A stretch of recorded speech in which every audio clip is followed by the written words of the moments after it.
মেয়ে মানুষ এইরকম হয়, সেই রকম হয়, ওই রকম হয়, শুধু মনের মতন হয় না। এ থামেন, এটা আমার কথা না, হুমায়ুন আহমেদ স্যারের কথা। কিছু কইলে হ্যাঁ রে কন, মালে আসেন। মেয়ে মানুষ উঠতি বয়সে নিজের বয়ফ্রেন্ডের সাথে ঝগড়া করে, নিজের না থাকলে বান্ধবীর বয়ফ্রেন্ডের সাথে ঝগড়া করে। এরা এই কারণে ঝগড়া করে, অকারণে ঝগড়া করে।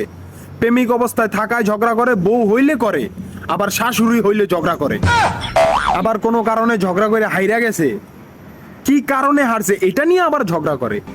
মেয়েরা খুব সহজে অভিমান করে, এদের দিকে কেউ তাকাইলে অভিমান করে, আবার কেউ না তাকাইলে অভিমান করে। এরা শাড়িতে অভিমান করে, কোথায় যাওয়ার সময় গাড়িতে অভিমান করে, আবার পুরুষের দাড়িতে অভিমান করে। এরা নিজের স্বামীর ব্যর্থ দেখে অভিমান করে, আবার অন্যের স্বামীর সফল দেখে অভিমান করে। অন্য মেয়ে নিজের স্বামীর দিকে তাকালেও অভিমান করে, নিজের স্বামী অন্য মেয়েদের দিকে তাকালেও অভিমান করে। মেয়েরা খুবই আজব। এরা এমন রাগী যে সামান্য বিষয় নিয়ে রাগ কইরা হারপিক খায় ফেলায়। হ্যাঁ, অসুস্থ হইয়া পড়ে থাকবো, কিন্তু ওষুধ খাইতে গেলে নানান তাল বাহানা।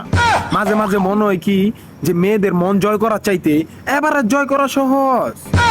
নারীদের যেমন রাগ, অভিমান, অভিযোগ, তেমন তাদের ভালোবাসা, সরলতা আকাশ সমান। আর তা পেতে হলে অবশ্যই নারীদেরকে তাদের প্রাপ্য সম্মান, ভালোবাসা দিতে হবে। কারণ দিন শেষে নারীতেই মায়ের মমতা, বোনের স্নেহ, ভালোবাসা, প্রিয় মানুষের আদর, সোহাগ, মানসিক শান্তি।